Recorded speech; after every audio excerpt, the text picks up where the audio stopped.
Bonjour, dans cette leçon, on définit le repère orthonormal de Serre-Freinet.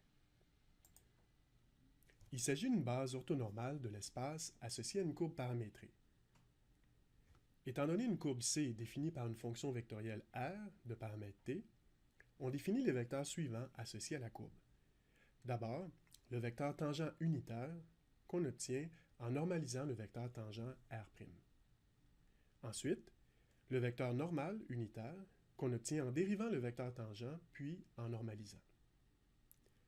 Finalement, le produit vectoriel de ces deux vecteurs m'en donne un troisième qu'on note B et qu'on appelle le vecteur binormal.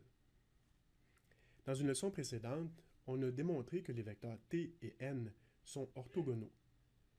Étant donné les propriétés du produit vectoriel, le vecteur B est aussi orthogonal à t et à n, et puisque t et n sont des vecteurs unitaires, B est aussi un vecteur unitaire. Ici, il faut noter que t, n et b dépendent du paramètre t, c'est-à-dire du point de C de la courbe où on les calcule. On obtient donc un triplet de vecteurs orthonormaux qui forment une base de l'espace.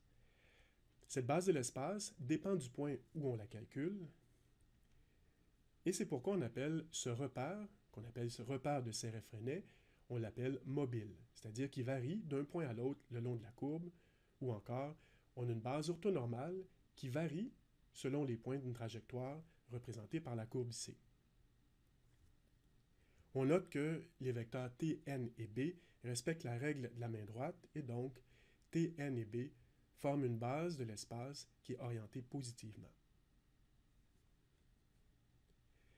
Dans une prochaine leçon, on verra une application du repère de Serre-Freinet.